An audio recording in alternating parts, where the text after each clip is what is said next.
में तुम समाए थे आज ही के दिन। 18 जनवरी 18 जनवरी 18 जनवरी आज ही के दिन।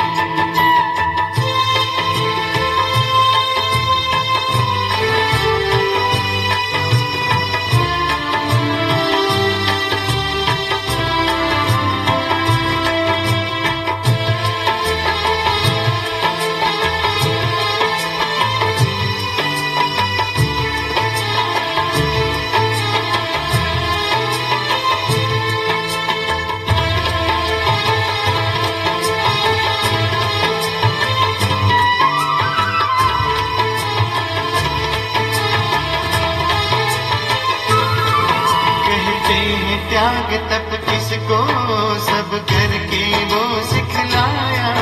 कहते ही नहीं थे बाबा सब करके भी दिखलाया।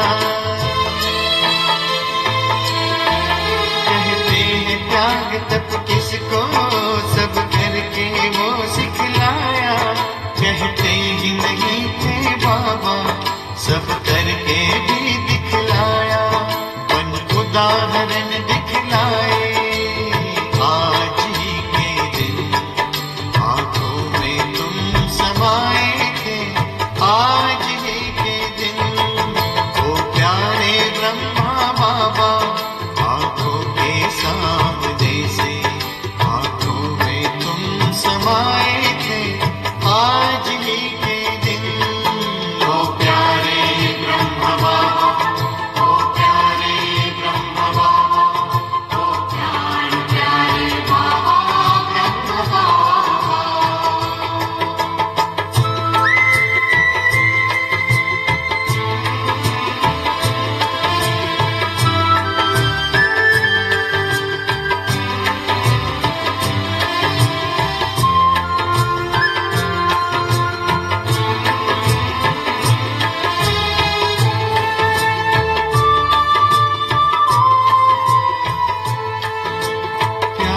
सागर छलका तो स्नेह से भर गई अखियां।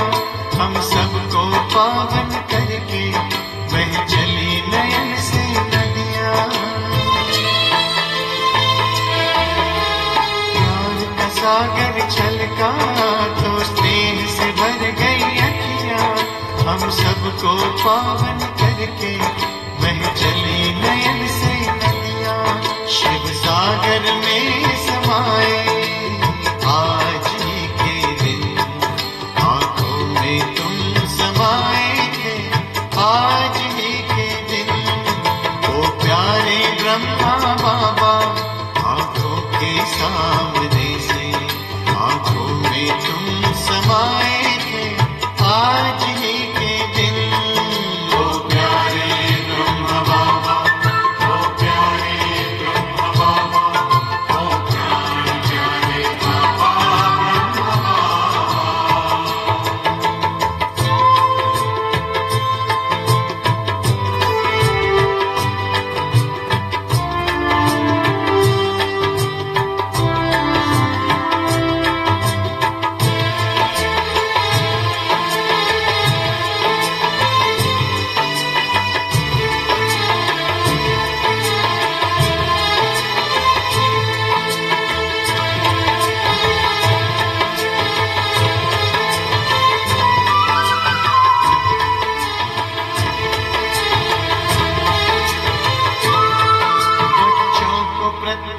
करने सब दे दी जिम्मेदारी। ले हाथों को हाथों में शक्तियां सौंप दी सारी। बच्चों को प्रत्यक्ष करने सब दे दी जिम्मेदारी। ले हाथों को हाथों में शक्तियां सौंप दी सारी। आकारी रूप सजाए आज ही के दिन। आंखों में तुम समाए थे आज ही के दिन। ओ प्यारे ब्रह्मा बाबा आंखों के सामने से। आंखों पाएंगे आज ही के दिन। ओ प्राण प्यारे बाबा, प्राणों को करके अर्पण संपूर्णता को पाएंगे आज ही के दिन।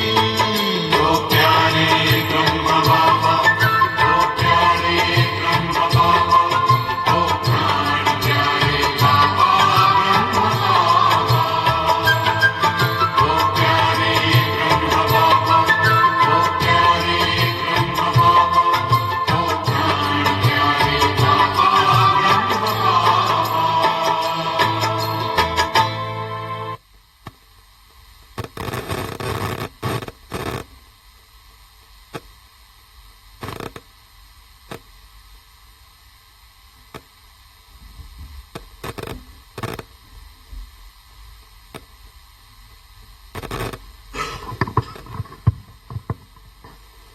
ओम शांति, ओम शांति, ओम शांति। आप सबको आज जो हम सुनने वाले हैं बहुत एकाग्र होकर ऐसे सुने कि जिस पिता की आज हम कहानी सुनने जा रहे हैं उनके हम सब डायरेक्ट बच्चे हैं, उन जैसा हमको भी बनना है। तो आज हम बहुत एक प्रैक्टिकल जो अनुभव जो उन्होंने किया, जो बाबा को आंखों से देखा, जो सुना, वो सब आज हम बहुत कुछ सुनने वाले हैं। तो एकाग्र होकर सुनेंगे और पूरा उसका अनुभव करते हुए सुनेंगे। और कृपया अपना मोबाइल को साइलेंट पे रखेंगे। तो आज हम सब ब्रह्मा बाबा की जीवन कथा सुनने वाले हैं। आज का दिन को कहते हैं विश्व शांति दिवस के रूप में भी प्रजापिता ब्रह्मा कुमारी ईश्वरीय विश्वविद्यालय में विश्व शांति दिवस के रूप में 18 जनवरी के दिन को मनाया जाता है। तो ये जो जीवन कथा है एक ऐसे दिव्य पुरुष की है जिसने अपना जीवन परिवर्तन से एक ऐसे ऊंच शिखर को प्राप्त किया है जो इस संसार में कोई भी मनुष्य आत्मा के लिए ये दुर्लभ है। जिसने अपना संपूर्ण जीवन पूरा विश्व कल्याण के लिए न्योछावर किया। तो वो एक ऐसी हस्ती है, आज तक धरा पर बहुत लोगों करोड़ों आत्माएं आए, लेकिन आज ऐसे हम इस हस्ती के बारे में सुन रहे हैं। तो इस सब एक कथा सुनने के लिए आप सबको हम आज बहुत बहुत बहुत दिल से स्वागत करते हैं, स्वागत करते हैं, स्वागत करते हैं। और ये प्रजापिता ब्रह्मा बाबा की अद्भुत जीवन कहानी सुनाने के लिए मैं आदरणीय वीरेंद्र भाई जी को वेलकम करती हूँ स्टेज पर। आप आएंगे, आज हम सब को बाबा के बारे में सुनाएंगे। तो हम तालियों से भाई जी का वेलकम करते हैं।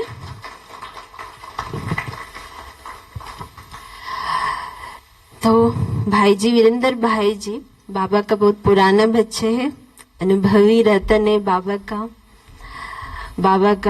बाबा जैसे कहते हैं ना, मुझे वारिस क्वालिटी बच्चे चाहिए, आप उसमें हैं। तो वीरेंद्र भाई जी पिछले 15 वर्ष से ईश्वरीय ज्ञान का अध्ययन कर रहे हैं। लौकिक में भाई जी हरियाणा सरकार के चीफ इंजीनियर के पद से सेवानिवृत्त है। वर्तमान में गवर्नमेंट रजिस्टर्ड वैल्यूअर के तौर पर कार्यरत है। और भाई जी आज आप हमें ये सुनाने वाले हैं दादा लेखराज से ब्रह्मा बनने का ये सफर। दादा लेखराज से ब्रह्मा, प्रजापिता ब्रह्मा कैसे बना, ये पूरा सफर में क्या क्या हुआ, इसके बारे में आप अपना विचार देंगे भाई जी।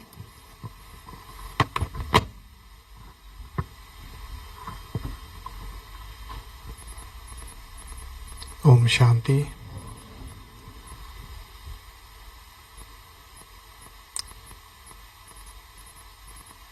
सर्वप्रथम बाबा का शुक्रिया, जिन्होंने आज उस महामानव का जीवन परिचय, जीवन वृत्तांत, इस मुख को वर्णन करने का सौभाग्य दिया। कुसुम दीदी और बाकी सब बहनों का कोटि कोटि धन्यवाद।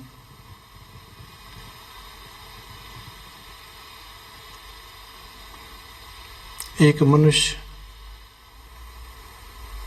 एक ही जीवन में साधारण मनुष्य से प्रजापिता ब्रह्मा कैसे बन जाता है और होनहार श्री कृष्ण पद कैसे प्राप्त करता है, इस कहानी का आज हम वर्णन करेंगे। दादा लेखराज का जन्म 1876 में सिंध प्रांत के हैदराबाद शहर में कृपलानी खानदान में हुआ। इनके पिता एक प्राथमिक पाठशाला के हेडमास्टर थे। हम कह सकते हैं कि एक साधारण परिवार था। पर बालक लेखराज बहुत ही तीक्ष्ण बुद्धि बालक था। बचपन से ही उन्होंने अपनी तीक्ष्ण बुद्धि के कई परिचय दिए और पढ़ाई उपरांत वो अपने बड़े भाई की दुकान पे, जिनका कि अनाज का व्यापार था, सहयोग करने लगे। इनमें शुरू से ही दातापन के गुण थे और अनाज खरीदने कोई जरूरतमंद आता और उसके पास पैसे नहीं होते तो बाबा उसको, यानी कि लेखराज उनको दे देते थे अनाज। और जब ये बात उनके बड़े भाई को पता लगी तो उन्होंने इसको व्यापार के लिए ठीक नहीं समझा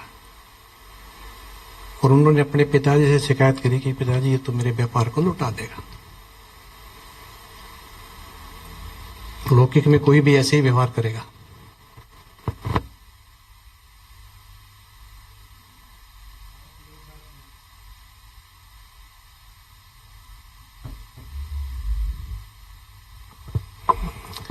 उसी क्षण निर्णय किया कि ठीक है, अगर मेरे कामकाज से भाई को नुकसान हो रहा है या उसको लगता है कि मेरी वजह से उसके व्यापार में घाटा हो जाएगा तो मैं अपना ही व्यापार करता हूं।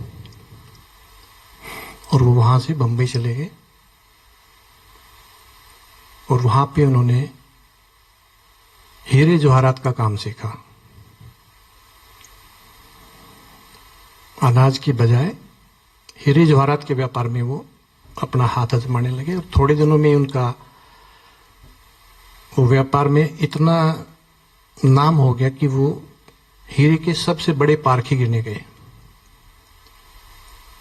बड़े बड़े जोहरी हीरे की वैल्यू करवाने के लिए उनके पास आते थे।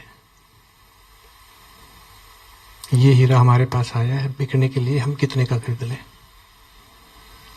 तो दादा ने उस व्यापार में इतना अध्ययन करा, इतनी मेहनत करी कि वो उसके पारंगत हो गए और फिर उन्होंने कलकत्ता में जाके अपना इंडिपेंडेंट व्यापार शुरू किया।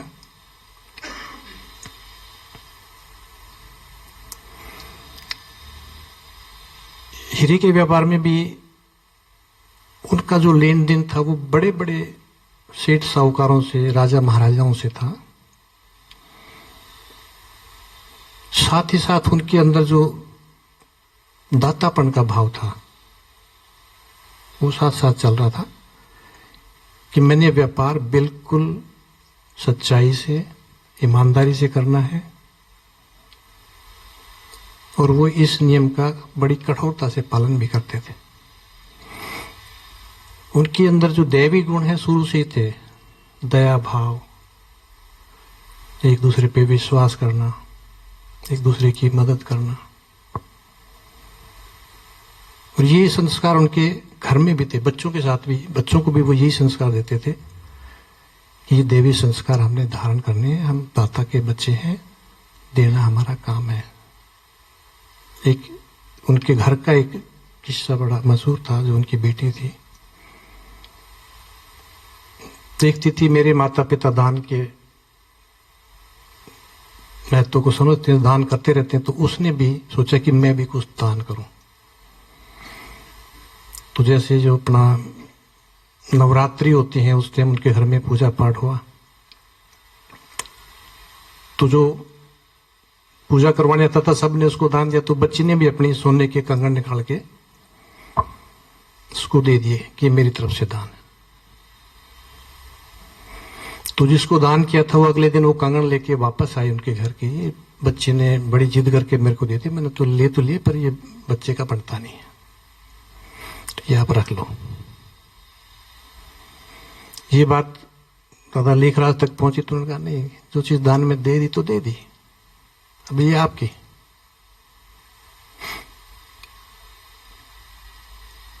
तो इस तरह का उनका शुरू से स्वभाव था। एक किस्सा उनकी दुकान का, जहां पे वो बैठते थे गद्दी पे, वो कुछ हीरो को देख रहे थे। अचानक कोई मैसेज आया, उनको एज इट इज वो सामान वहीं छोड़ के जाना पड़ा। चले गए, क्योंकि उनको अपने सारे स्टाफ पे बहुत विश्वास था कि यहाँ तो कोई हेरा फेरी बेईमानी का तो मतलब ही नहीं है। तिजोरी भी खुली छोड़ गए, जो हीरे की पुड़िया उन्होंने खोल रखी थी डब्बी वो भी खुली छोड़ गए। और 1-2 घंटे बाद जो भी काम से गए थे वापस आए तो उन्होंने आकर देखा कि इसमें से कुछ हीरे मिसिंग है। तो उनको ये संकल्प नहीं आया कि मेरे किसी स्टाफ ने ये गायब कर दिए होंगे। उन्होंने अपने मुनीम से पूछा, मुनीम जी मेरे पीछे से गद्दी पे कोई आया था क्या? तो उसने बताया हाँ, जो फला अपना कारीगर है ना उसके बच्चे आए थे। अच्छा अच्छा अच्छा, पता करा कहाँ रहते हैं ये? उन्होंने बताया कि ये कलकत्ता में फला जगह रहते हैं। बाबा ने तुरंत गाड़ी उठाई, रास्ते में कुछ मिठाइयां खरीदी, कुछ खिलौने खरीदे बच्चों के लिए, और उनके घर पहुंच गए। वो गए तो बच्चे भारी खेल रहे थे। तो उनसे पूछा, बच्चे दुकान पे गए थे आज? कहते हाँ बाबा गए थे। कैसा लगा? बाबा अच्छा लगा। कुछ खिलौने मिले? अब उनको कुछ हुआ कि तो कुछ गड़बड़ है। तो बाबा जो अपने खिलौने साथ लेके गए थे उनको दिए, बच्चे ये हैं खेलने के खिलौने, वो तो पत्थर के कंचे हैं, वो बेकार है, तुम्हारे काम के नहीं है। लाओ वो बाबा को दे दो, तुम इन खिलौनों से खेल लो और ये मिठाई भी खाओ। बाबा ने इतने सहज भाव से, इतनी श्रेष्ठ भावना से उन बच्चों से बात करी कि उन्होंने सच्चाई मानी। और वो बाबा को जो वहां से हीरे उठा के ले आए थे, बच्चों को भी नहीं पता था कि इसकी क्या वैल्यू है, वो तो खेल के हिसाब से ले आए थे, बाबा को दे दिए। बाबा आगे चुपचाप अपना काम करने लगे, किसी को जिक्र भी नहीं करा कि क्या वाक्य हुआ। तो शुरू से उनके अंदर ऐसे राजाई संस्कार थे, कभी किसी को ऊंचे शब्द बोलने नहीं। युक्ति युक्त बहुत थे बाबा, व्यापार भी बहुत युक्ति से करते थे, समाज में व्यवहार भी बहुत युक्ति से करते थे। एक बार उनका किस्सा आता है, उनकी जो छोटी बेटी थी वो बहुत लाडली थी, और बाबा का व्यापार का यूनिक तरीका था। बाबा ज्वेलरी का डिजाइन खुद करते थे। जब कुछ नई आइटम डेवलप करते थे, डिजाइन करते थे, तो वो अपनी छोटी बेटी को पहनाते थे और फिर उसका डिस्प्ले करते थे, देखो ये आज नई चीज बनी है। तो वो बिटिया को भी बहुत पसंद आ गई, उसने कहा ये तो मैं रखूंगी। अब बाबा का तो वो व्यापार था, बाबा ने तो वो बेचनी थी। वो बच्ची सोई, बाबा ने वो लेके बेच दी। अगले दिन वो उठी कि मेरी हेयर क्लिप थी, कोई हेयर क्लिप कहाँ है? उसने, बच्चा लाडला होता तो सारा घर सिर पे उठा लिया कि मेरी हेयर क्लिप का है, मेरी दो। अब उसकी माँ को तो पता था कि बाबा तो बेच दी। उन्होंने ये बात बाबा को बताई। बाबा वो तो बहुत परेशान और क्लेश करके, अच्छा बच्ची को मेरे पास बुलाओ। बोला बच्ची तेरे लिए मैं और अच्छी बनाऊंगा, कल भी तेरे को अच्छी अच्छी बना के दी ना, और अच्छी बनाऊंगा। कि नहीं मेरे को तो वही चाहिए। जब नहीं माने तो बाबा ने युक्ति करी, अच्छा महाराज जी को बुलाओ, महाराज जी बच्ची के लिए खाना लाओ और उसके लिए कल की बासी पूरी लाना। कि बाबा मैं बासी क्यों खाऊं? कि तुझे बासी हेयर क्लिप के लिए जिद कर रही है तो बासी पूरी भी खा, मैं तो तेरे लिए नहीं बनाऊंगा आज ताजी। कि अच्छा बाबा मेरे लिए नहीं बनाओगे? कहता हाँ। अच्छा फिर तो ठीक है। तो इतनी युक्त, आप साधारण हम में से कोई के साथ ये सिचुएशन हो तो शायद हम ऐसे ना रिएक्ट करें कि बच्चे को इस तरह भी समझाया जा सकता है। इसके साथ साथ बाबा में भक्ति भाव भी शुरू से था। बाबा के लिए मशहूर था, जब वो गंगा स्नान के लिए भी जाते थे तो जब स्नान करके अंजलि देते थे तो उसमें यही प्रार्थना करते कि हे परमात्मा, मेरे इस स्नान का फल समस्त मानव जाति को मिले।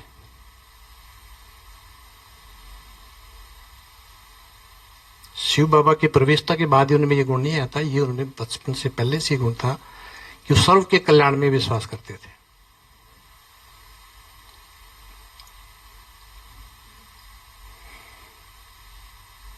बाबा की जब 63 साल की अवस्था हुई तो उनको अलग तरह के एक्सपीरियंस होने लगे। धार्मिक इतने थे कि उन्होंने अपने जीवन में 12 गुरु किए। एक गुरु किया, उसे तसल्ली नहीं हुई, बदल दिया। दूसरा करा, नहीं तसल्ली हुई, बदल दिया। और गुरु में इतनी अटूट भावना थी उनकी कि वो कहते थे कि गुरु का बुलावा सुकाल का बुलावा। जसोदा मैया जो उनकी युगल थी वो एक अपना अनुभव बताती हैं कि घर में बच्चे का मुंडन संस्कार चल रहा था, पोते का। सब रिश्तेदार आए हुए थे, पूजा पाठ चल रहा था। तभी टेलीग्राम आया उनके गुरु का कि लेखराज तुरंत आओ। तो बाबा ने जसोदा मैया को कहा कि मेरे कपड़े डालो, मेरे को ऐसे ऐसे जाना है। तो उन्होंने कहा कि जाओ तो अच्छी बात है, पर मौका तो देखो, घर मेहमानों का भरा है, पूजा पाठ चल रही है, पुरोहित आए हुए हैं। कहता नहीं, गुरु का बुलावा तो काल का बुलावा, मुझे जाना ही है। और वो सबको छोड़ के गुरु के पास गए। और गुरु के पास गए तो क्या संदेशा मिला कि लेखराज जी एक मेरा शिष्य है, इसको 10,000 रुपये दे दे, ये सट्टे में हार गया, इसको जरूरत है। और बाबा ने उस बात पे ध्यान नहीं दिया कि काम क्या है, गुरु ने बुलाया है, इसका ही महत्व है।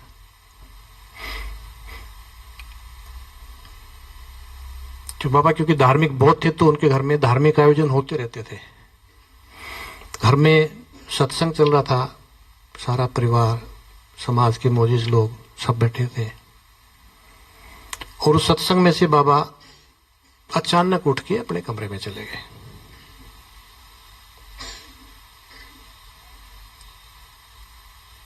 तो जसोदा मैया ने, जो उनकी पुत्र वधू थी, उसको कहा बेटा देख, तबीयत तो ठीक है, अचानक ऐसे उठते नहीं कभी भी, सत्संग में आज उठ के गए, तबीयत तो ठीक है, इनके कमरे में जाकर देख एक बारी।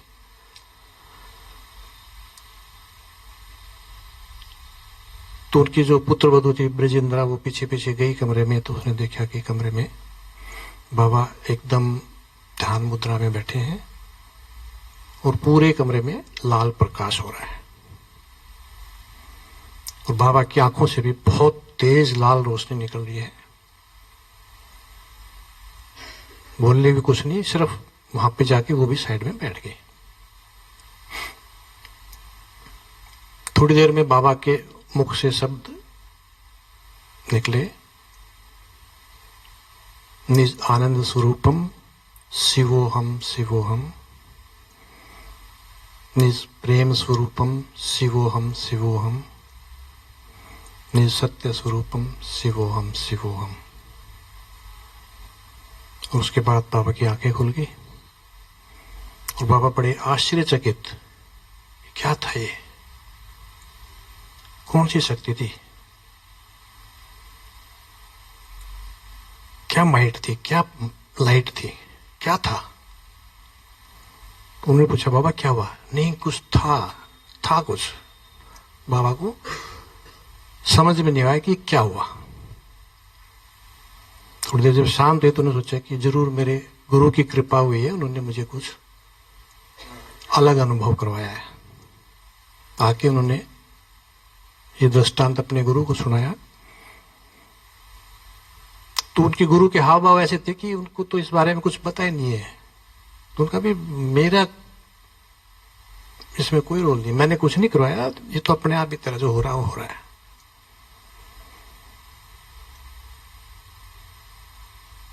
बाबा को भी नहीं समझ में आया, पर बाबा उसके बाद एक तरह से उनका सबके प्रति व्यवहार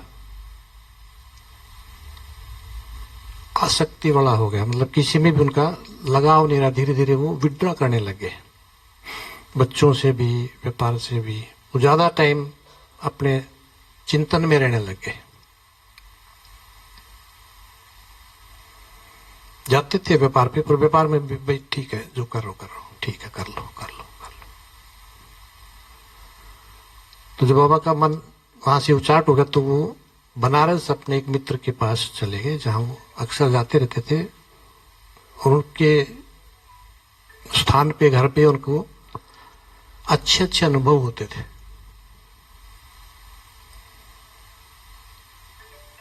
वहां पे बाबा को फिर परमात्मा के अलग अनुभव हुए। परमात्मा ने उनको विनाश का साक्षात्कार कराया कि कैसे एटम बम फट रहे हैं। ये बातें हैं कोई 1935-36 की, मतलब पहला एटम बम दुनिया में 1942 में फटा था। उससे पहले की बातें, बाबा को एटम बम का अनुभव, साक्षात्कार हुआ कि कैसे एटम बम फूट रहे हैं, कैसे गृह युद्ध हो रहे हैं, कैसे चारों तरफ त्राही त्राही हो रही है, प्रकृति के पांचों तत्व अपना विकराल रूप धारण कर रहे हैं। इतने दुखदायी सीन देखे कि बाबा ने चिल्ला दिया, बस प्रभु बस, मेरे से और नहीं देखा जाता। तो फिर वो सीन चेंज हुआ। उसके बाद आसमान से एक तारा टपका, धरती पे है, और आके वो राजकुमार राजकुमारी बन गए। और परमात्मा ने उनको कहा कि ऐसी दुनिया अब आपने बनानी है। तो जैसे बाबा उस साक्षात्कार से उठे थे, मैं कैसे बना दूंगा, मैं कैसे कर सकता हूं, ये कैसे होगा। बड़ा उन्होंने आश्चर्य किया कि मैं कैसे कर सकता हूं। पर वो उसके बाद फिर गहन चिंतन में लगे, और उनका मन जो लौकिक व्यापार था उससे उठ गया। क्योंकि मैं हीरे हाथ में लेता था, मुझे कंकर लगते थे कि ये तो झूठा व्यापार है, सच्चे हीरो का व्यापार करना है। और बाबा ने, जो उनका पार्टनर था, उसको टेलीग्राम कर दिया, भाई मेरा काम से मन उठ गया है, मैं काम नहीं करूंगा आगे, और अपने वकील को बुला के तू हिस्से कर ले, जो तेरे को चाहिए तू ले ले, मेरा जो बनता है मेरा भिजवा ले, मैं नहीं आ रहा। मतलब उस टाइम करोड़ों का व्यापार, और पार्टनर पे छोड़ दिया, जो तेरे को ठीक समझे, ठीक लगे वैसे हिस्सा कर ले। वो पार्टनर पहले तो सोच में पड़ गया कि भी मेरे से क्या गलती होगी, क्योंकि काम तो सारा यही करते थे, एक्सपर्ट तो यही थे, तो उनके स्पोर्ट में था कि मैं तो कर नहीं पाऊंगा, जब ये छोड़ के जा रहे तो मैं कहां से कर लूंगा। पर फिर मानव स्वभाव, उसने जो भी अपना अकाउंटेंट था या वकील था उसे हिसाब छटवाया,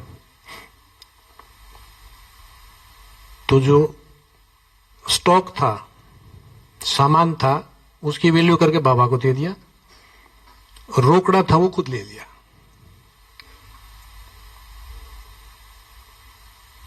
बराबर करा, पर बराबर दोनों चीजों में नहीं करा।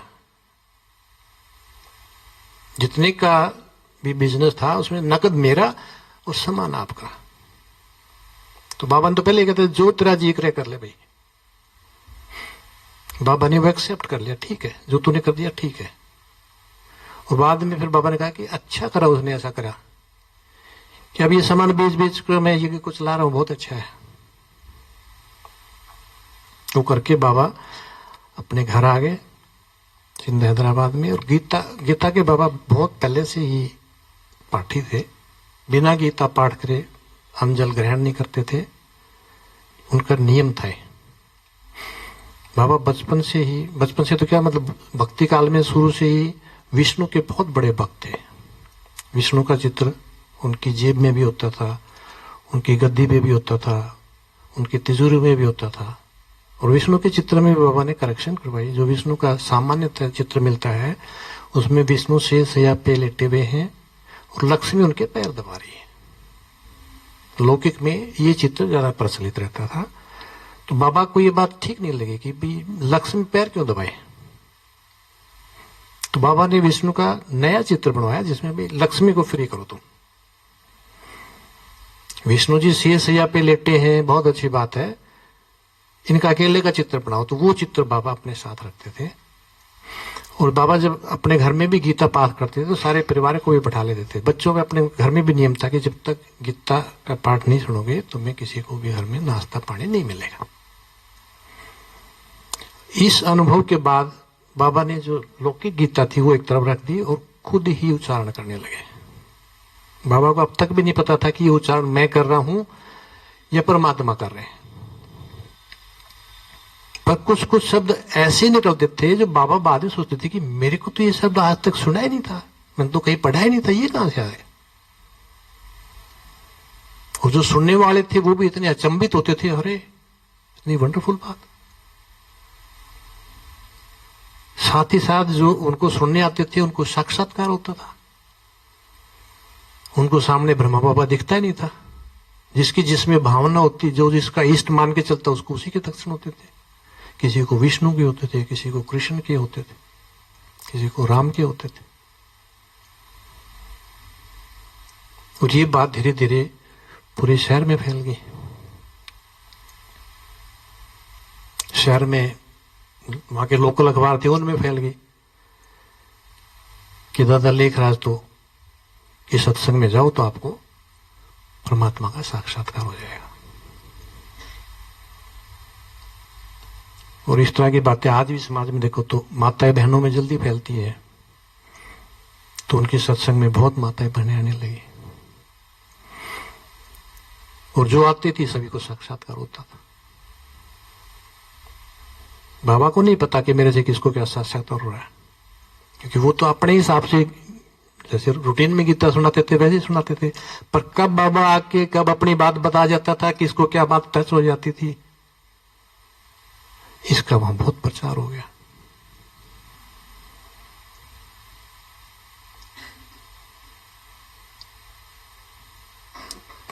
जो किसी भी वजह से दुखी थे, समाज में बहुत तरह की बातें होती हैं। कुछ माताएं जिनके पति ने शरीर छोड़ दिया था वो बहुत दुखी थी। वो बाबा की सत्संग में आई, उनको भी साक्षात्कार हो गया परमात्मा को, वो अपना दुख भूल गए।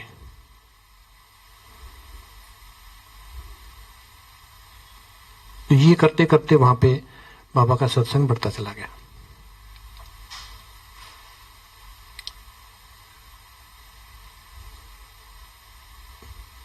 माता मामा जिसको हम कहते हैं, राधे जिनका नाम था उस समय, इनके भी पिताजी ने शरीर छोड़ा था और इनकी माता जी इस दुख में बहुत दुखी थी। और उस टाइम के समाज में जिन माताओं के पति शरीर छोड़ देते थे तो उनको मतलब हर तरह से डिग्रेड ही किया जाता था। आपने अच्छे कपड़े नहीं पहनने हैं, मैले कुचले कपड़े ही पहनने हैं, आपने टाइम पे नहाना नहीं है, टाइम पे खाना नहीं है। तो एक तो उसको आदमी जाने का दुख है, ऊपर से ये समाज के जो खोखले बंधन थे इसका और दुख है। तो उन्होंने, राधे ने अपनी किसी सहेली से सत्संग के बारे में सुना कि वहां जाते हैं लोगों के दुख दूर हो जाते हैं। तो उन्होंने भी अपनी माँ को कहा कि माँ आप भी जाओ ना। वो उनके कहने से वहां पे गई और वाकई उनको दादा लेखराज में अपने पिता का साक्षात्कार हुआ और वो अपना दुख भूल गई। वो अपनी बेटी को बुलाने लगे। फिर जवान लड़की 16 साल की, उसके पिताजी ने शरीर छोड़ दिया तो दुख तो उसको भी है। दोनों माँ बेटी वो बाबा के सत्संग में आने लगी। जैसे जैसे प्रचार बढ़ा, हैदराबाद में ये सिंधी समाज था, क्योंकि ये दादा समाज के मोजीज लोगों में थे, तो उनके साथ ऐसे लोगों का उठना बैठना था। तो जैसे समाज के बड़े लोग आते हैं तो उनको देख के और लोग बैठने लग जाते हैं। तो बाबा ने धीरे धीरे अपने ज्ञान में पवित्रता पे बल देना शुरू करा। बच्चे, यही सुख और शांति की जननी है। जीवन में पवित्रता को धारण करो तो सुख शांति आएगी। और इतनी वंडरफुल बात, मतलब एक बारी कोई किसी को ये बात कहे कि आप अपने जीवन में पवित्रता धारण करो और वो धारण कर ले, यानी कि उसमें पवित्रता धारण करने की शक्ति भी आ जाए, ये वंडरफुल बात है। तो उस समाज में सिंध के लोग विदेश में व्यापार बहुत करते थे। तो जो व्यापारी भाई एक एक दो साल बाहर विदेश में काम करके घर आते थे, उन्होंने देखा घर आके कि उनकी जो युगल है वो तो बाबा के ज्ञान में जा रही है, और उन्होंने पवित्रता का व्रत ले लिया है। तो इससे बहुत हंगामा हुआ।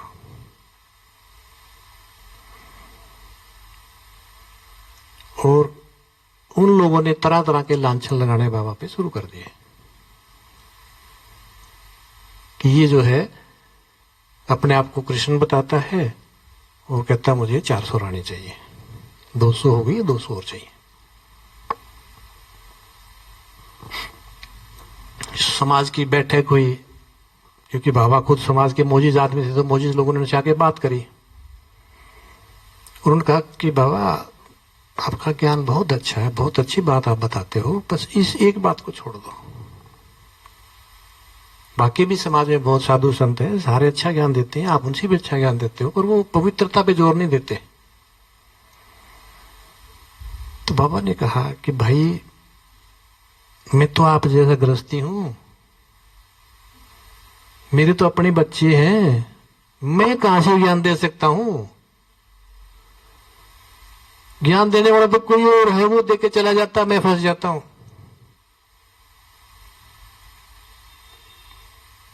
मैं भी उसकी मान रहा हूं, मैं जो बोल रहा हूं मैं नहीं बोल रहा, वो बोल रहा है, और मेरा उस पर कोई जोर नहीं है। अभी ना जो लोग काम में अंधे थे उनको इन लॉजिकल बातों से कोई मतलब नहीं है। तो काम से क्रोध उत्पन्न होता है, समाज में क्रोध हुआ, उनका विरोध हुआ, तो उन्होंने वो स्थान छोड़ दिया। हैदराबाद से वो कराची शिफ्ट हो गए अपने बच्चों को, परिवार को लेके, बिना किसी को बताए। पर जिन लोगों को परमात्मा का साक्षात्कार हो गया था, परमात्मा के ज्ञान से जिनको आनंद आने लग गया था, जिनके दुख दूर हो गए थे, वो बिना बाबा के रह नहीं पाए। और कैसे तैसे पता करके उन्होंने कराची का उनका एड्रेस निकाल लिया और वहां पहुंच गए, क्योंकि बाबा को बैड एक्सपीरियंस हो गए थे वहां पे। तो बाबा ने कहा भी जो भी आएगा ना, वो जो कन्या है तो अपने पिताजी से, माताजी से, और जो माता है वो अपने सास ससुर से या अपने पति से परमिशन लेके आए, रिटर्न में चिट्ठी लेके आए कि हम इनको आपके यहाँ ज्ञान सुनने की छुट्टी देते हैं। जो ये पत्र लाएगा वही आए, बाकी कोई ना आए। तो जो तो पूरे परिवारों ने ये ज्ञान का अनुभव लिया हुआ था, ज्ञान का टेस्ट लिया हुआ था, उन्होंने तो परमिशन दे दी। और जिन घरों में सिर्फ माताएं ज्ञान के संपर्क में थी और कोई नहीं था, तो उनको परमिशन नहीं मिली, उनको जाने नहीं दिया गया। पर वो बाबा की याद में, परमात्मा की ज्ञान की तड़फ में बहुत परेशान रहते थे, तो उनको सब तरह की यातनाएं दी गई, घरों में बंद कर दिया, खाना नहीं देंगे, कन्याओं पे शादी के लिए जोर डाला गया कि शादी करनी पड़ेगी, और वो मना करे कि नहीं, हमने तो पवित्रता का अपना जीवन बनाने का ध्येय कर लिया है, तो हम शादी तो नहीं करेंगे। तो जो समाज में हथकंडे होते हैं वो सारे हथकंडे उन पर लगाएंगे, उनके ऊपर तरह तरह के अत्याचार करेंगे। पर जिसको जहां मौका मिलता था, जैसे भी मौका मिलता था, वो वहां से भाग के कराची बाबा के पास पहुंच जाते थे। इस पे फिर बहुत हंगामे हुए, कोर्ट में केस कर दिए लोगों ने कि ये हमारी ब्याहता स्त्रियों को बहा के ले जाता है, उनको हमारे खिलाफ बरगलाता है, वो हमारे साथ वैवाहिक धर्म को नहीं निभाती। इनको ऑर्डर दिया जाए कि हमारे साथ रहें और हमारे साथ वैवाहिक धर्म का पालन करें। कोर्ट में कार्रवाई चली, बड़ा मशहूर केस हो गया, पूरे शहर में इसकी चर्चा हो गई कि आज देखते हैं ब्रह्मा बाबा क्या जवाब देते हैं कोर्ट में। तो बाबा ने संस्था की तरफ से ओम राधे, जो उस टाइम 19-20 साल की कन्या थी, उनको भेजा कि आप जाके कोर्ट में जवाब दो।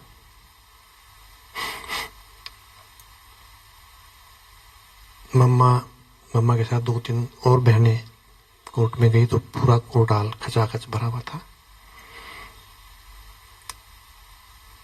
तो उनको विटनेस बॉक्स में बुलाया गया और कहा कि आप गीता पे कसम रख के कहो कि भगवान को साक्षी मान के मैं जो कहूंगी सच कहूंगी।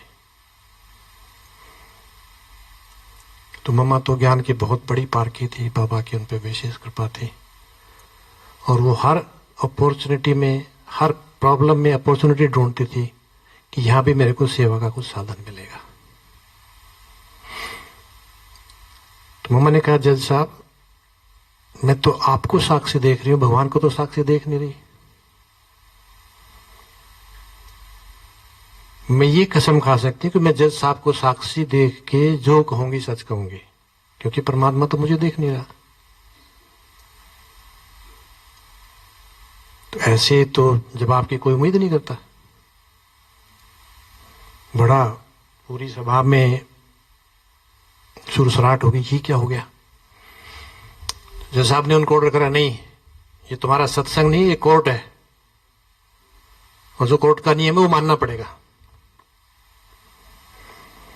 तो उन्होंने फिर कहा कि जज साहब आप ही तो मेरे से सच कहने की कह रहे हो, और मैं सच ही कह रही हूं कि भगवान तो मुझे नहीं दिख रहा है यहां कहीं भी, मुझे तो आप दिख रहे हो।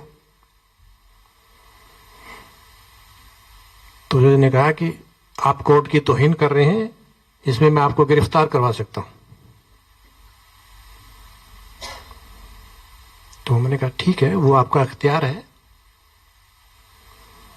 पर मैं तो कसम खा के सच ही बोल लूंगी, सच के सिवाय कुछ नहीं बोलूंगी। और सच ये है कि मुझे आप साक्षी दिख रहे हो, परमात्मा साक्षी नहीं दिख रहा है। पूरे कोर्ट में सन्नाटा छा गया कि अब क्या होगा। तो आखिर जज ने कहा ठीक है, छोड़ो इस बात को, तुम जो कहना हो कहो, अपना स्टेटमेंट दो। तो मामा ने वहां पे ये स्टेटमेंट दिया कि जज साहब, समाज में पुरुष कोई अपने बच्चों को, स्त्री को छोड़ के साधु सन्यासी बन जाए तो उसके ऊपर तो कोई मुकदमा नहीं होता। तो कोई माता बहन अगर अपना जीवन पवित्र बनाना चाहती है तो उस पर क्यों मुकदमा हो रहा है, उसको भी तो राइट है।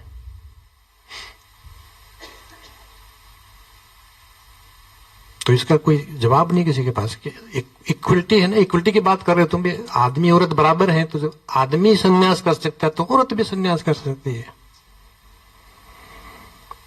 और उस कोर्ट केस में फिर मम्मा की जीत हुई, पर कोर्ट का केस तो कोर्ट में रह गया, समाज की बात तो समाज में रहेगी। अब समाज के लोगों ने और हंगामा करा कि इनके खिलाफ सामाजिक बहिष्कार करो। जिस घर में बाबा रहते थे उसके घर के सामने प्रदर्शन करा, पिकेटिंग करी, शहर के लोग आके वहां पे इकट्ठे हो गए कि हम यहाँ किसी को नहीं आने देंगे। जब उन्होंने वहां पे भीड़ इकट्ठी करी तो बाबा बच्चों को लेके पिकनिक के लिए गए हुए थे, तो जैसे बच्चे पिकनिक से आए तो उन्होंने कहा कि नहीं हम तुम्हें अंदर नहीं जाने देंगे, अपने घरों को जाओ सब बच्चे।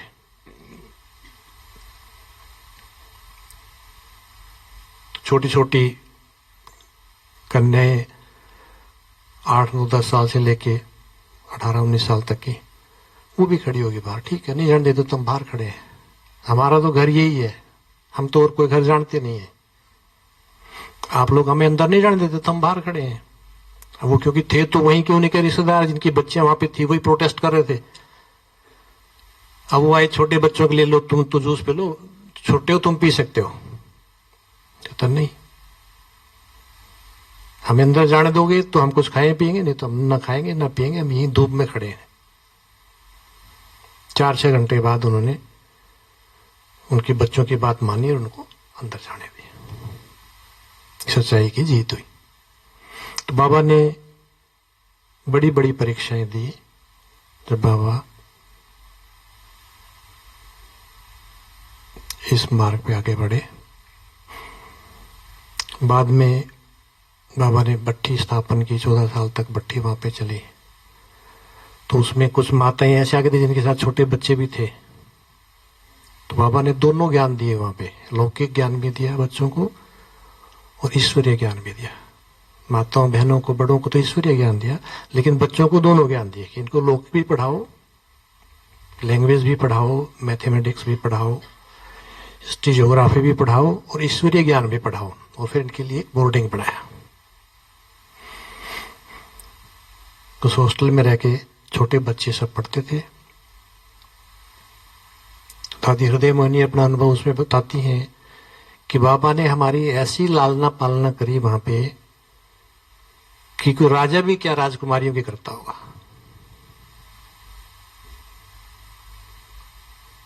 बाबा रोज रात को हमें गुड नाइट करके सुला के जाता था और सवेरे आके गुड मॉर्निंग करके जगाता था। कौन माँ बाप होगा जो रोज अपने बच्चों के साथ ये नियम फॉलो करे।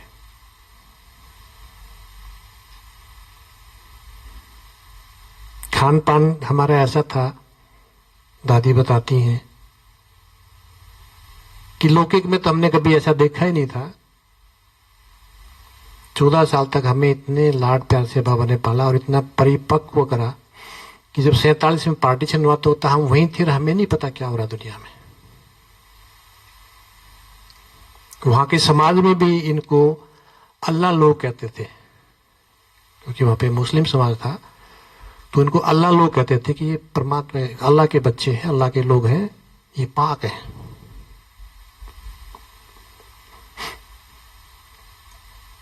एक अनुभव दादी सुनाती हैं कि एक बारी बाबा को कहीं ट्रेन में जाना था, कर्फ्यू लगा हुआ था पूरे शहर में। तो दादी गाड़ी ड्राइव करके और उनको स्टेशन छोड़ने जा रहे थे। तो एक सिपाही ने हाथ दिया गाड़ी रुकवाने के लिए। तो दादी ने गाड़ी नहीं रोकी क्योंकि बाबा के ट्रेन का टाइम हो रहा था। उनको ट्रेन पे छोड़ के वापसी में आके वहां पे गाड़ी रोकी जो सिपाही रुकवा रहा था। और उससे पूछा, भैया आप क्यों गाड़ी रुकवा रहे थे? आपको पता है उस टाइम गाड़ी में कौन बैठा था?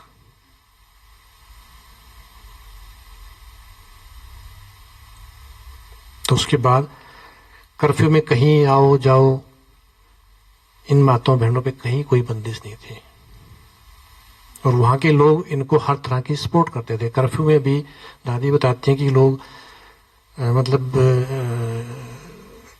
रेडी भर के सब्जी छोड़ जाते थे कि लो 4-5 दिन तक खाते रहना।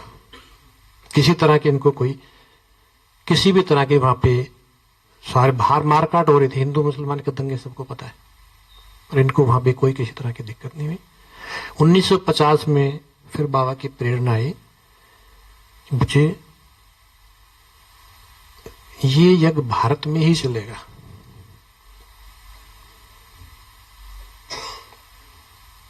भारत खंड ही परमात्मा का जन्म स्थान है, तो बच्चे इसको अब भारत में शिफ्ट करो।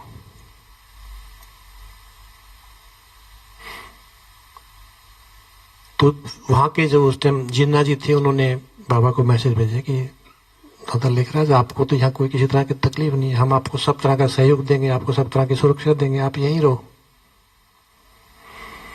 दादा ने उनको पत्र लिखा कि आपके सहयोग के लिए बहुत बहुत धन्यवाद। आपने नाम तो पाकिस्तान रख दिया, पर नाम रखने से पाकिस्तान नहीं बनेगा। पाक स्थान, पाक यानी कि पवित्र स्थान, और पवित्र तो जब बनेगा जब हर आत्मा पवित्र होगी।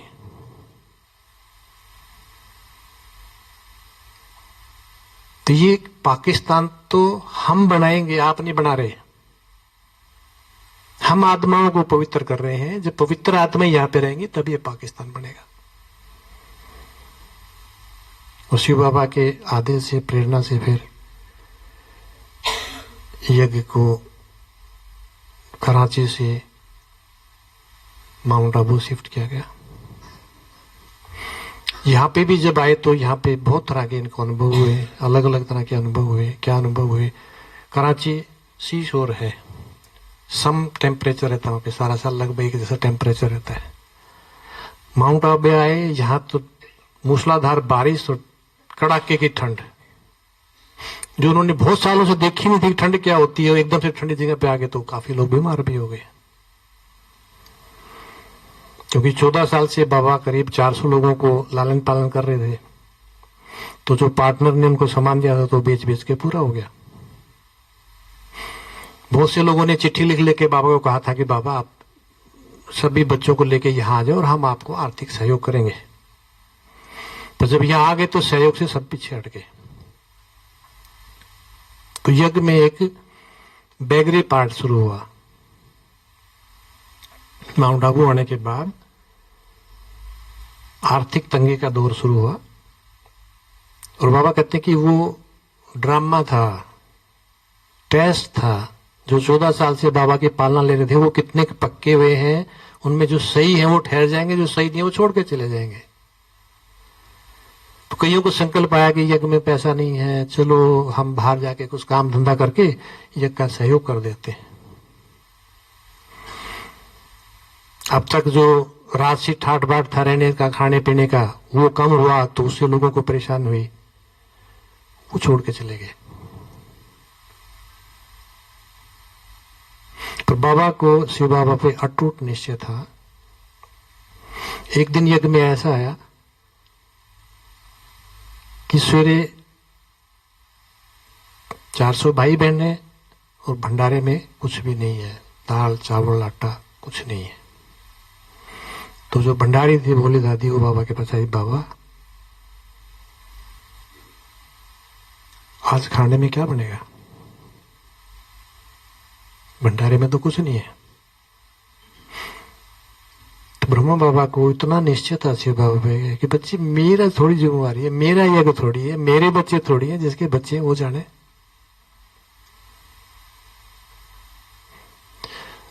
बाबा का ये कहना, और भोली दादी भी निश्चित, हाँ बाबा ठीक बात है, जिसका काम है वो जाने।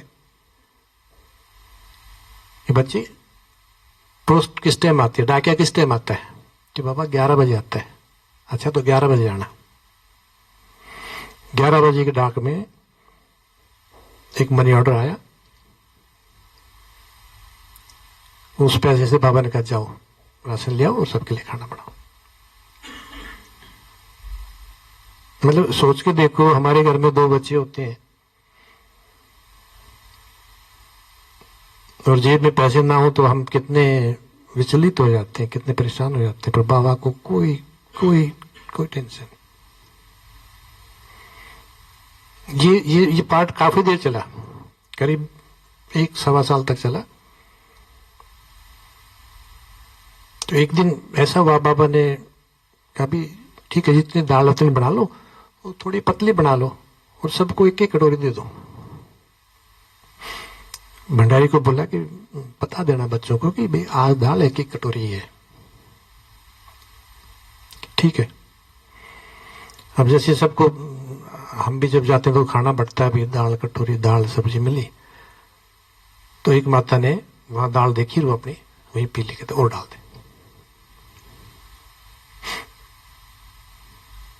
तो वो तो क्योंकि उसने तो गिन के बना रखी थी, वो बाबा के पास गई, बाबा एक माता ने कैसे कर दिया? कहता हाँ बच्ची, मेरा दाल खाने का मन नहीं है, मेरी बड़ी कटोरी दे दो उसको।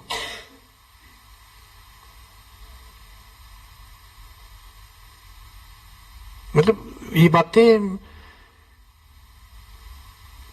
कहने सुनने में इतनी लग रही है, तो जिसने करी होगी उनका क्या, उनकी मनोस्थिति क्या रही होगी?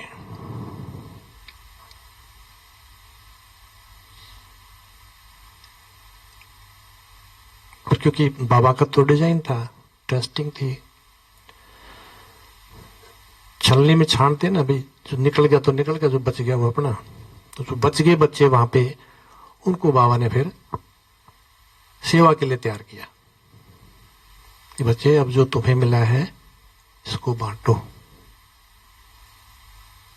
औरों को भी दो। अब जो बच्चे 14 साल से बाबा की गोदी में खेल रहे थे, बाबा के लालना पालना के साथ थे, अब उनको बाबा कहे जाओ तो वो तो कैसे जाए,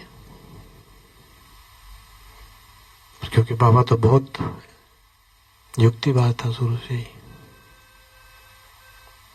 एक एक बच्चे को युक्ति से समझाया, युक्तिपूर्ण क्लासें चलाई कि जो तुम्हारे पास बीज है इसको तुम एक टोकरी में डाल के रख लोगे तो बीज ही तुम्हारा नष्ट हो जाएगा, बीज को तो उगाना पड़ेगा ना। जाओ ज्ञान का बीज धरती में डालो। एंड टू स्टार्ट विद, बाबा ने कहा चैरिटी बिगिंस एट होम। तो जितने भी बच्चे वहां पे थे, जो ज्यादातर तो वो थे जिनको घर वालों से नाराजगी करके वहां पे आना पड़ा था, घर वालों से प्रोटेस्ट करके आना पड़ा था। घर वाले उनसे नाराज थे कि इस बच्चे ने हमारी शादी करने की बात नहीं मानी और वहां चली गई। कि अपने अपने घर वालों को जाके ज्ञान दो। जिनको 14 साल से कोई चिट्ठी पत्री नहीं, जिनकी शक्ल नहीं देखी, जिनसे बात नहीं करी, और जाके उनसे मिलो। हमारी लौकिक में किसी से 4 दिन बात ना हो, नाराजगी, और उनसे कहो जाके मिलो, तो मैं क्यों मिलूं? पर बाबा ने उन सबको मोटिवेट करा कि नहीं, जो तुम्हें मिला है अच्छा लग रहा है ना, सुख है ना, शांति है ना, कहता हाँ, तो उनको नहीं दोगे? या तुम इतनी स्वार्थी हो? तो जब तैयार होगे तो उन पर कंडीशन लगाई कि जा तो रहे हो, लौकिक भाव नहीं आना चाहिए कि सामने मां मिले और मां की भावना आ जाए ना। तुम आत्मा हो, आत्मा से मिलने जा रही हो।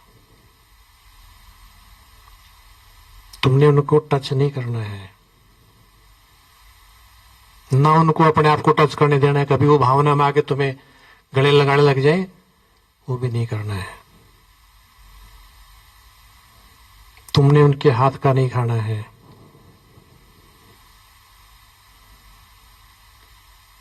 तो जिन जिन दादियों को भेजा, सबने इस नियम का पालन किया, लौकिक की सेवाएं करी, महीने महीने 2-2 महीने। और वो बताती हैं कि जब हम वहां पे बैठ के उनको ज्ञान सुनाती थी तो वो इतना आनंदित होते थे कि अगले दिन औरों को भी बुला लेते थे। एक्सटेंडेड फैमिली, रिश्तेदार, दोस्त कि आओ, देवी आई है, परमात्मा का सच्चा ज्ञान सुना रही है।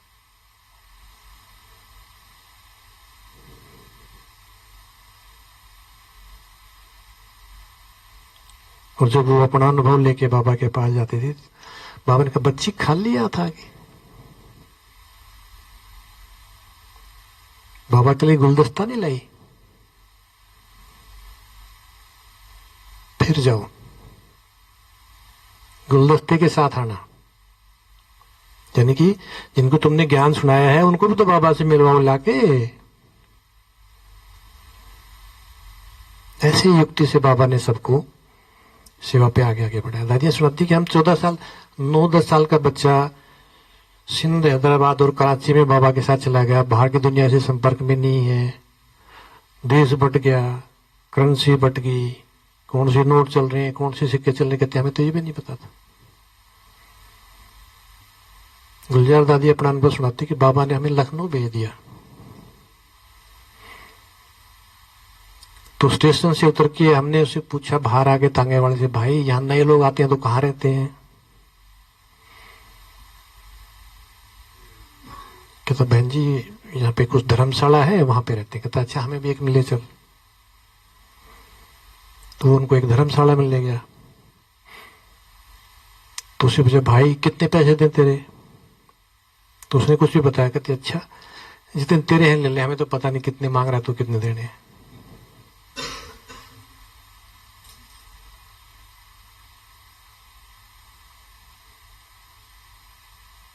वहां जाके उन्होंने फिर सेवाएं की। ऐसे ऐसे ऐसे हालात में आगे बढ़ के सेवाएं की। दादी फिर अपना अनुभव सुनाती हैं कि 2 दिन 4 दिन तो हम धर्मशाला में रहे। फिर हमने किसी ने कहा कि यहाँ पे ना साथ में एमएलए के घर बने हुए हैं और इस टाइम असेंबली भंग हो रही है, तो एमएलए कोई है नहीं, तो उनके घर खाली, तो तुम मुख्यमंत्री से कहो तो वो तुम्हें घर दे देगा।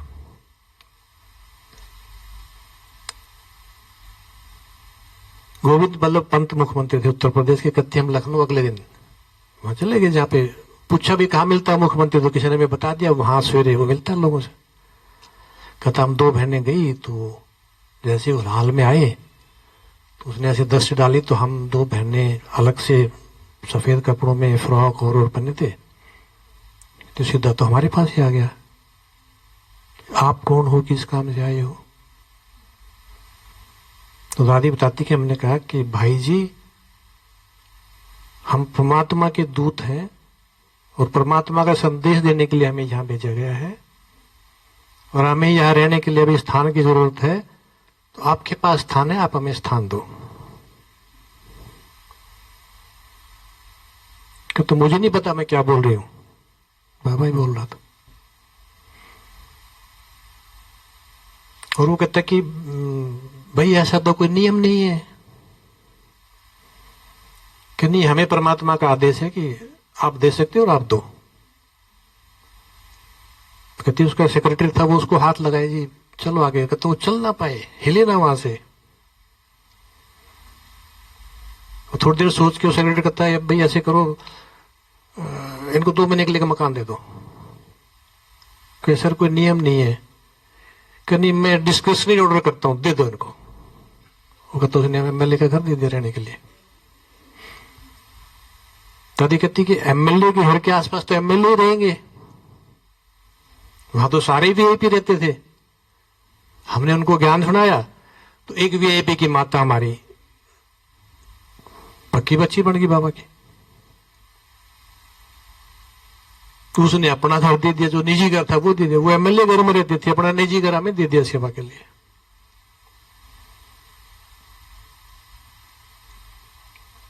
बाबा की कमाल है।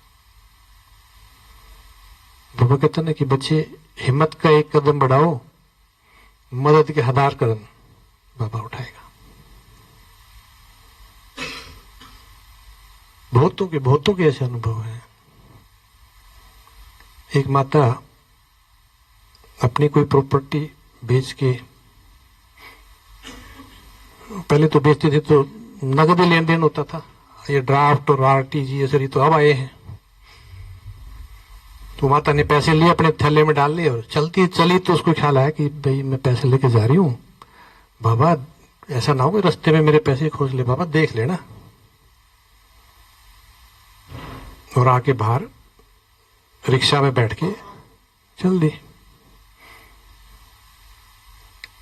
जहां उसने जाना था वहां जाके रिक्शा वाले से कहा भाई कितने पैसे हैं? तो उसने कहा माता ये 2 सवारी के 10 रुपए। 2 सवारी कहाँ है? तो एक आप और एक ये बूढ़ा, 2 तो हो।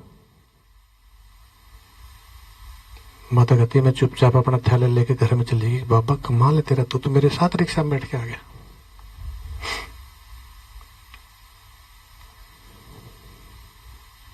मतलब अव्यक्त होके बाबा आज भी मुरली में था ना कि अव्यक्त का तो कोई बंधन नहीं है, चाहे सारे सहयोग मांग लो सबको दे दूंगा मैं।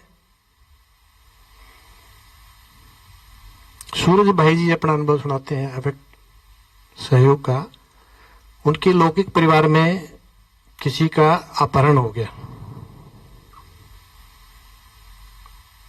यूपी बिहार में ये काफी चलता था पहले। तो अपहरण करके वो उस भाई को रात को खेतों में रखते थे, ईंख के खेतों में छुपा के रखते थे कि पुलिस छापा मारेगी पकड़ ना ले। सूरज भाई कहते हैं 2 दिन बाद मेरे पास भी समाचार है अभी ऐसे ऐसे बात होगी। तो मैं गया अपने गांव, तो मैंने सबको, उनका परिवार सारा ज्ञान में कभी बैठो सारी रात योग तपस्या करते हैं, आज बाबा का आह्वान करते हैं, बाबा उसको छुड़वा के लाएगा। तो हमने तपस्या करी। तो वो क्या करते हैं, जो अपहरण करते हैं ना, वो उसको बदलते रहते हैं लोकेशन, रोज एक जगह नहीं रखते। आज इस खेत में है, कल दूसरे खेत में है। तो कहता जिसके खेत में होता है ना, तो वो उसके घर से उसका खाना भी भेजते, भी जाओ उसको खाना दिया। तो कहते उस दिन जो खाना देने गई बहन, उसने उसको पहचान लिया कि भाई तू तो फला गांव का फला का लड़का है ना। क्या हाँ, तू कहे जानती है? कहती हूँ मेरे मामा है वहां। वो मामा फूफी के भाई निकले। अब वो बहन जाके अपने घर में अपने घर वालों से कहती, भाई वो जो तुमने पकड़ रखा है ना, वो तो मेरा भाई, उसको छोड़ना पड़ेगा तुम्हें। अब वो रिश्तेदारी का मामला होगा तो ठीक है, छोड़ देते हैं। वो उसको जाके उसके घर छोड़े। सूरज भाई कहते हैं रात को हमने योग करा था, अगले दिन शाम को हमारे घर आ लिया वापस।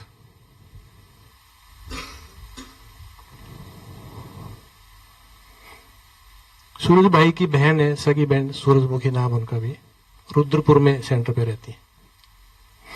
वो अपना अनुभव सुनाती है कि मुझे ना बचपन से नजला जुकाम भी बहुत रहता था। जैसे जैसे हम बड़ी हुई तो मुझे नाक से ब्लड आने लग गया। बहुत डॉक्टरों को दिखाया, कोई डायग्नोज ही नहीं हुआ। मैं यहाँ माउंट आबू आई हुई थी, कहती मेरे को यहाँ तकलीफ ज्यादा हुई, तो दादी ने मुझे ग्लोबल हॉस्पिटल में दिखाया। उस टाइम वहां पे बॉम्बे से कोई न्यूरो सर्जन आए हुए थे। तो उसने कहा भी ये तो कोई न्यूरोलॉजिकल कंडीशन है, हमें इनकी ना ब्रेन की सर्जरी करनी पड़ेगी। तो ब्रेन की सर्जरी बड़ी बात है। तो लौकिक में हमारे पिताजी को मैसेज दिया भी आओ, तो वो भी आ गए। उनके पिताजी यूपी इरिगेशन में सीनियर इंजीनियर थे। तो कुछ रात को सूरज भाई ने योग करा, भाई कल ऑपरेशन होना है बाबा, रक्षा करना इस बहन की। तो कहती सूरज भाई आके पिताजी कहने लगे, भाई पिताजी मेरे को तो बाबा ने टचिंग दी है कि इसके ना 2 दांत है, उसके करके प्रॉब्लम है, न्यूरो की कोई प्रॉब्लम नहीं है, डेंटल प्रॉब्लम है। तो सब कहने लगे भाई ऑपरेशन तो करवाना ही है, इसका भी बहन मेट लो। अगले दिन मेरी डेंटल एक्सरे वगैरह करे तो वाकई मुझे एक तो दूध का दांत होता वो भी बचा हुआ था, एक दांत और आ गया। और वो दांत की जड़ इतनी गहरी होगी कि उसने नाक की किसी नस को दबा दबा के पंचर कर दिया और उससे खून आता है।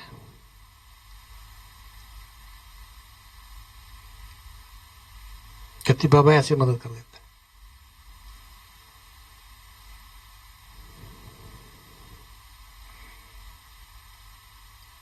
तो ब्रह्मा बाबा ने ऐसे पुरुषार्थ करे कि ये नहीं होता था कि भी ब्रह्मा बाबा कर रहे हैं या शिव बाबा कर रहे हैं।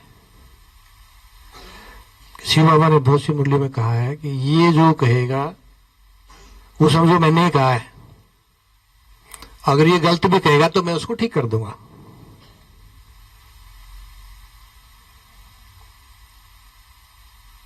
बहुतों के अनुभव है, बहुतों के बाबा की मदद के बहुतों के अनुभव है।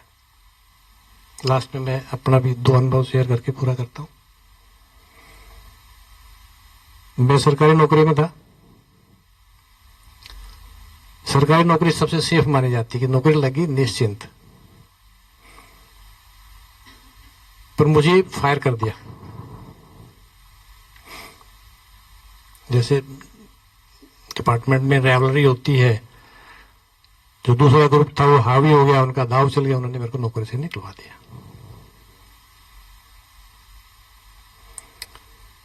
मैं तब तक ज्ञान में था, तो ये निश्चय था कि ये भी कल्याण के लिए ही हो रहा है, इसमें भी कुछ ना कुछ अच्छा ही होगा। और जिस अफसर ने मेरे को निकाला था, कंपल्सरी रिटायर किया था मुझे, मैं 2 दिन बाद उससे मिलने चला गया। मैंने उनको पी को बताया कि भी मैं आया हूं, मिलना चाहता हूं, मेरी अपॉइंटमेंट करा दे। तो उनका ठीक है आ जाओ। तो जैसे मैं उसके कमरे में, अच्छा आप थे, अब 2 मिनट ठहरो, 2 मिनट ठहरो। यार अभी तो तूने बुलाया था, अभी 2 मिनट ठहरो, क्या हो गया? मैं कोई बात नहीं। प्रैक्टिकली 2-3 मिनट बाद उसने मेरे को फिर बुला लिया। तो दोबारा मैं गया तो उसने 2 आदमी वहां पे ऑलरेडी बुला के बैठा रखे थे। पहले अकेला बैठा था, मैं दोबारा गया तो 2 अफसर और बैठे थे। तो मुझे उसके कमरे में जाते ना हंसी आ गई। मैंने कहा सर मैं तो आपसे 2 बात करने आया था। एक बात ये कि आपने मुझे नौकरी से निकाला तो आप अपने मन पे कोई बोझ मत लेना। मेरे मन में आपके प्रति 1% भी कोई इलविल नहीं है। मेरे कोई कर्म रहा होगा जिसका मुझे परिणाम मिला है। और दूसरी बात मैंने ये करनी थी आपसे कि जिस किसी के साथ ऐसा होता है तो उसके नाम पे लोग शिकायतेबाजी करने लग जाते हैं कि भाई एक नेचुरल विक्टिम है, इसके नाम पे शिकायत कर दो कि दुखी है तो इसने कर दी होगी। तो सर मेरा स्वभाव नहीं है। अगर कोई मेरे नाम पे शिकायत कर दे तो प्लीज मेरे से तुरंत मिला के डिनायल लिखवा लेना, क्योंकि मैंने ऐसा कोई काम करना नहीं। मतलब एक सो कॉल्ड विक्टिम से ऐसे तो व्यवहार की उम्मीद नहीं करते, पर क्योंकि बाबा का ज्ञान काम कर रहा था, उन्हें नहीं बैठो यादव साहब चाय पी के जाना, भाई देखो आई एम ड्यूटी बाउंड। मैं तो पहले कह रहा हूं आपकी कोई गलती नहीं है। मतलब उसके मन में जो भी जिस भी सोच से उसने करा होगा वो बहुत ज्यादा डायल्यूट हो गया। 2-3 महीने बाद में वापस नौकरी मांगा, मैंने उसके साथ नौकरी की फिर 6 महीने। फिर बाबा का कमाल देखो, मतलब मुझे आउट ऑफ 10 प्रमोशन मिला उसके बाद 2-2, है ना वंडरफुल। अभी 15-20 दिन पहले का अनुभव और सुनाता हूं मैं। पिछले साल बेटी की शादी हुई, घर में एक मेंबर पड़ गया। तो घर छोटा पड़ता था तो सभी का था विचार भी बड़ा घर लो, थोड़ा बड़ा घर लो, बड़ा घर लो। तो हमारी सोसाइटी में कुछ पेंट हाउस है, तो उसके एक पेंट हाउस वाले से मैंने बात की, मैंने कहा मेरे को घर की जरूरत है, तूने बीच में दे दी, कहता जी ले लो। हमारी उससे बात होगी, अमाउंट तय हो गया, पैसे देने का टाइम तय हो गया, मैंने उसको टोकन का एक चेक दे दिया, भाई ये चेक लो और हम आपको पैसे दे देंगे, रजिस्ट्री करवा लेंगे। ठीक हो गया। हम आए घर में मेरी भतीजी की शादी थी, हम उसमें बिजी हो गए। इन द मीन टाइम मेरे फादर को हार्ट अटैक आ गया। 15-20 दिन हम बिजी हो गए। 20 दिन बाद मैंने उसको फोन करा, मैंने भाई एक बार मिल के अपना वो पेमेंट का डिस्कस कर ले और कैसे देनी है। कि जी आ जाओ। मैं गया कि जी आपने 20 दिन बात नहीं करी, मैंने सोचा आपने लेना नहीं, मैंने तो किसी और को दे दिया। कभी मैं तेरे को पैसे देके गया था, कहते नहीं मैंने आपका चेक लगाया नहीं बैंक में। फिर वही बाबा का ज्ञान का ठीक है, इसमें कुछ कल्याण होगा, कोई बात नहीं, इसमें भी कुछ कल्याण होगा। नहीं आपका मन तो कोई बात नहीं, मेरा चेक वापस दे दो आप। और वह मेरे को कोई इलविल नहीं आपके प्रति, कोई दुर्भावना मेरी आपके प्रति नहीं आ रही, कोई बात नहीं, ये अच्छे के लिए ही हो रहा होगा कुछ। उस आदमी ने दराज खोल रखी, उसे चेक ना निकले बाहर।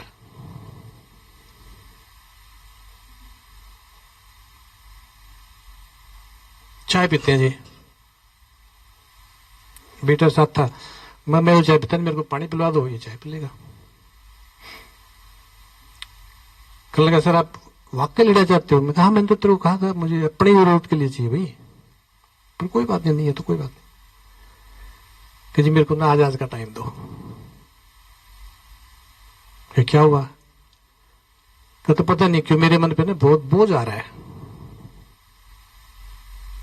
मैंने कहा अच्छा कोई बात नहीं, कल मिल लेंगे।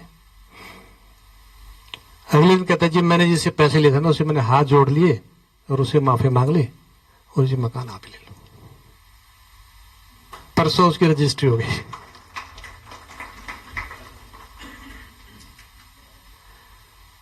तो बाबा बहुत वंडरफुल है, बस उस पर निश्चय रखें, कुछ भी इम्पॉसिबल नहीं है। कुछ भी का मतलब कुछ भी।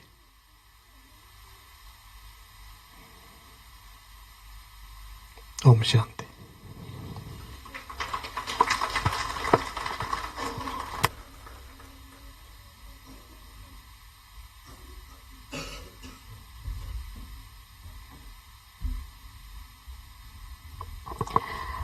बहुत बहुत सुंदर।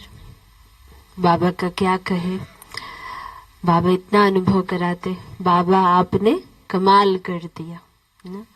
बाबा की जीवन कथा, बाबा का हिस्ट्री, ये सब सुनते सुनते ऐसे लगता है बस बैठ के सुनते ही रहे। तो भाई जी को बहुत बहुत बहुत थैंक्स, सब तालियों से भाई जी को। बाबा का भाई जी आप बैठिए,